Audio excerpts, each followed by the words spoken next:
22 साल का लड़का अपना कॉलेज का असाइनमेंट पूरा कर रहा है, तभी उसको एक क्रेजी आइडिया आता है। एक ऐसा आइडिया जिससे उसकी लाइफ चेंज करने वाला था। नाइक नाम तो सुना ही होगा, जो दुनिया भर में अपना स्पोर्ट्स वेयर, शूज और एसेसरीज के लिए वर्ल्ड फेमस है। क्या आप जानते हैं कि फिल नाइट ने नाइक को कैसे शुरू किया और कैसे इसे एक ग्लोबल एम्पायर बनाया? कहानी की शुरुआत होती है सन 1938 में, जब फिल नाइट का अमेरिका के एक स्मॉल टाउन पोर्टलैंड में इनका जन्म हुआ। बचपन से ही स्पोर्ट्स में बहुत इंटरेस्ट था और वे बहुत तेज दौड़ते थे। अपने बचपन के समय में फिल नाइट ने स्कूल, कॉलेजेस जिसमें बहुत रेसेस में मेडल और ट्रॉफीज जीती।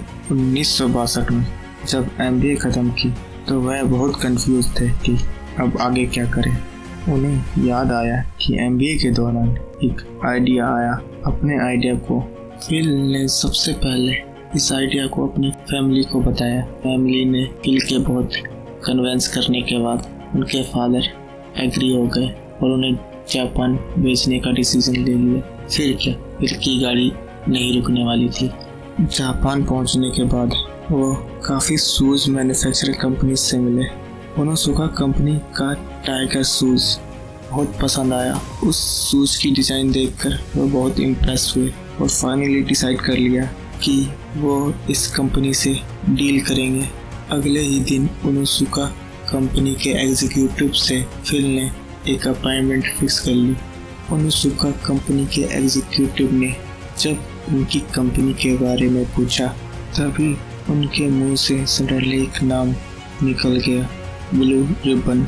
उन्होंने कहा, मैं ब्लू रिबन स्पोर्ट्स कंपनी को रिप्रेजेंट कर रहा हूँ। फिल ने अपने आइडिया के बारे में 1 बाय 1 रिप्रेजेंट किया, जो ओनोसुका कंपनी के एग्जीक्यूटिव को बहुत इम्प्रेस किया और ओनोसुका कंपनी के ओनर ने फाइनली डील कर ली। डील डन करने के बाद सैंपल के तौर पे 12 शूज पेयर ऑर्डर दिए। फिल अमेरिका लौट चुके थे, अपने ऑर्डर का वेट कर रहे थे, बट सम रीजन की वजह से ऑर्डर डिले पर डिले हो रहा था।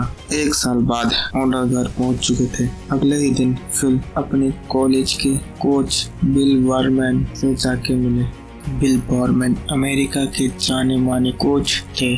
फिल ने बताया कि मैं एक बिजनेस स्टार्ट करने वाला हूँ और ओनोसुका कंपनी से अपनी डील डन करा चुका हूँ। वो जो सैंपल लेकर आए थे वो बिल बॉरमैन को दिखाया। वह शूज देखकर इतने इम्प्रेस हुए कि उन्होंने उस बिजनेस में 50-50 पार्टनरशिप का ऑफर रख दिया। फिल ने ऑफर एक्सेप्ट कर लिया। उन्होंने स्कूल, कॉलेज और स्टेडियम के बाहर एक कार की डिग्गी में शूज सेल करना स्टार्ट कर दिया। फिल और बॉरमैन दोनों ने $500 मिलाए और 300 पेयर्स ऑफ शूज का ऑर्डर दे दिया। 300 शूज सेल करने में उन्हें बस 2 महीने का टाइम लगा। दोनों ने मिलकर अपने पहले साल में 1300 जोड़ी शूज सेल कर दिए। अगले ही साल 1996 में उन्होंने अपनी पहली स्टोर को ओपन किया कैलिफोर्निया में।